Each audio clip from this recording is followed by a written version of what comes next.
Welcome back to our Care Guide series. In the previous episode, we saw that it's very important for a psychiatrist to understand the symptoms of a person in order to arrive at the correct diagnosis and make the right treatment plan, which got us wondering about the things to keep in mind while visiting your loved one's doctor. Let's talk about that now. The number one thing I would keep in mind is in case of immediate help, for example, when there is aggression or violence at stake. Ask the doctors what they suggest to ensure a safe living both for you and your loved one. It could be that you might benefit from having a dedicated 24/7 professional helper at home. Or you might be suggested to admit your loved one in a rehabilitation facility or a stationary therapy around you. You'd learn about these options in your locality when you ask the doctors clearly and present the problem statement to them. Secondly, provide a detailed history as honestly and accurately as possible, which means mentioning any behavioral warning signs that you have noticed. It could include their self-talking behavior, paranoid or weird thoughts, or even a decline in grades or work performance, behavioral or mood fluctuations, etc. Basically, anything that you noticed that could fall within the positive, negative, and cognitive symptoms we talked about in the previous episode. Also, share any past history of accidents or head injuries to your loved one.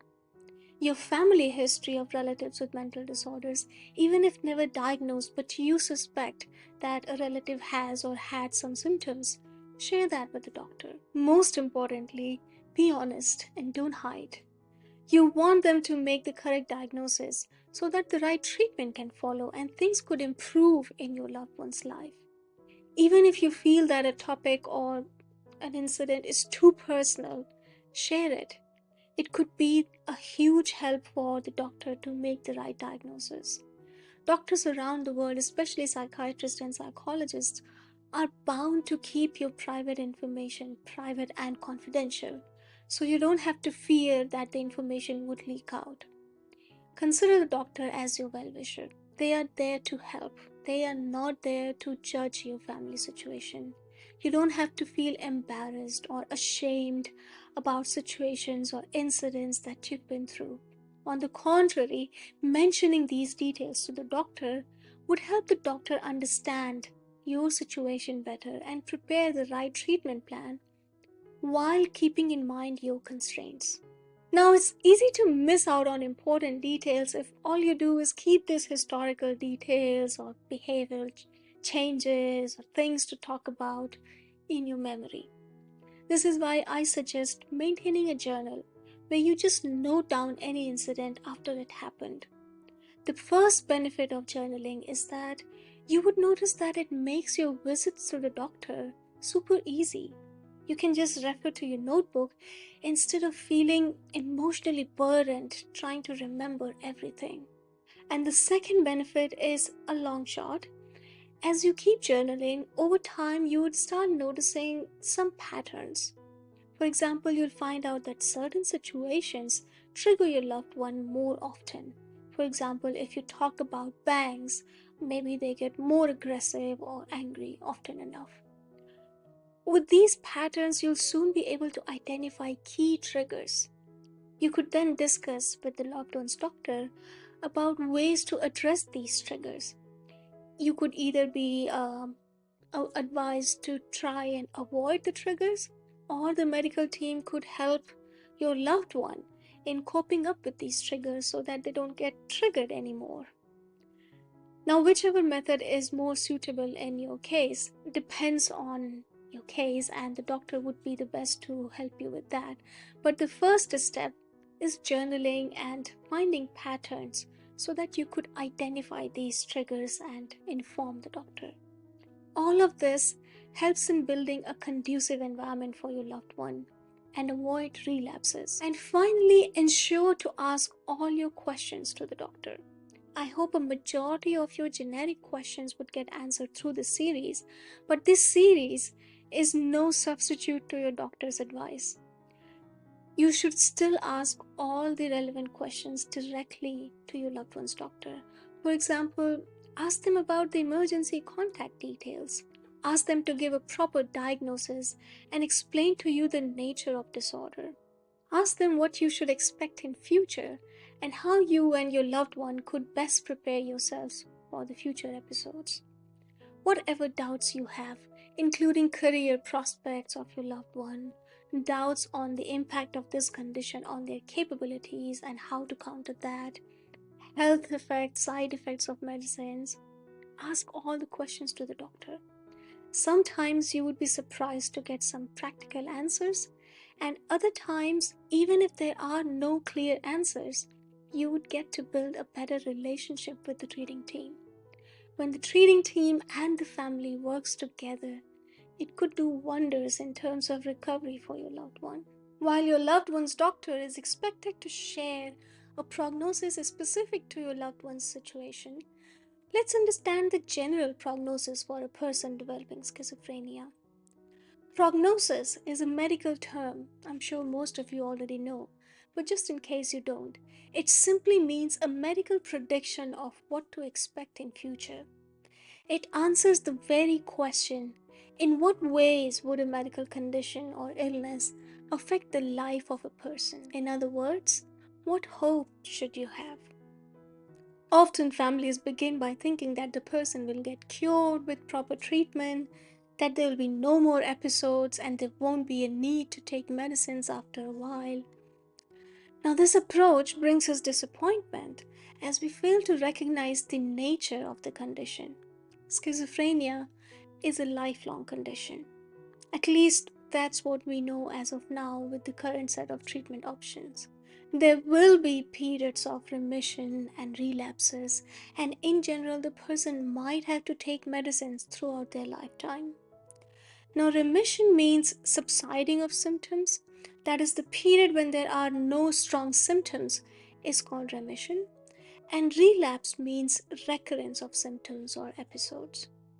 So, schizophrenia is a condition where after some period of remission, there are relapses.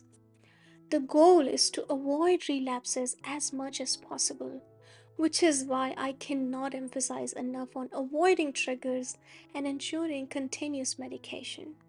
Now, people also have fears about this continuous medication part and often wonder when things will be solved for good so that medicines are not needed anymore. Remember, being a lifelong condition, it is very much possible that the person might have to take medicines lifelong. The remission phase might give an idea that the illness is cured, but stopping medicines could bring relapses. And with each relapse, things could get worse for the person, perhaps worse episodes than before. Generally, when you have a good treating team, they try to reach a stage which doctors refer to as maintenance dose. It's the minimum dosage that works for that person and has to be taken on a regular basis without fail. Everyone with schizophrenia would have different maintenance doses because one medicine might work for one person but not for another person. Similarly, the same medicine might work in X amount for one person, while for another person, Y amount might be required. The treating team works closely with the person and the family to finally arrive at this maintenance dose. And reaching this stage is called a manageable stage. The stage where you can take the prescribed dose on a regular basis, but also be mostly able to function and live a meaningful life. So I say there's no need to be afraid of this continuous medication part. Honestly, taking lifelong medicines is not unusual or unheard of.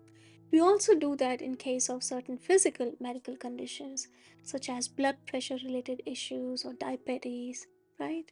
Now, you might ask if it's possible for everyone with schizophrenia to reach this stage of maintenance dose. The fact remains that everyone with schizophrenia experiences it differently, and in some cases, it could be difficult even with medication and all kinds of care. Achieving a manageable state is easier said than done. But according to one research article by Cross River Therapy, statistically 50% of persons diagnosed with schizophrenia manage to live a healthy and meaningful life along with medicines and other treatments, as the case may be. Another article by helpguide.org suggests that for every 5 people with schizophrenia, there is one who will get better within 5 years of experiencing their first symptom. 3 will get better but will still have times when their symptoms get worse, and 1 will continue to have troublesome symptoms. So there is hope, but also a need to be aware that in some cases, it just doesn't happen. We can only control what's in our hand. I personally believe in hope and in doing our best by ensuring there is proper care and a conducive living environment, and then leave it for the fate. After all, how can we, as family, friends, relatives, informal caregivers, lose that hope for a loved one? And finally, a common question that people wonder about is, are there any specific kinds of jobs that a person with schizophrenia is more suitable for? Honestly, what job a person wants to do depends on their personality, interests, and capabilities. Schizophrenia can affect these to some degree, yes, but as we just discussed, with proper care and treatment, it is possible for the person to function decently, and with that, they can do whatever job they desire.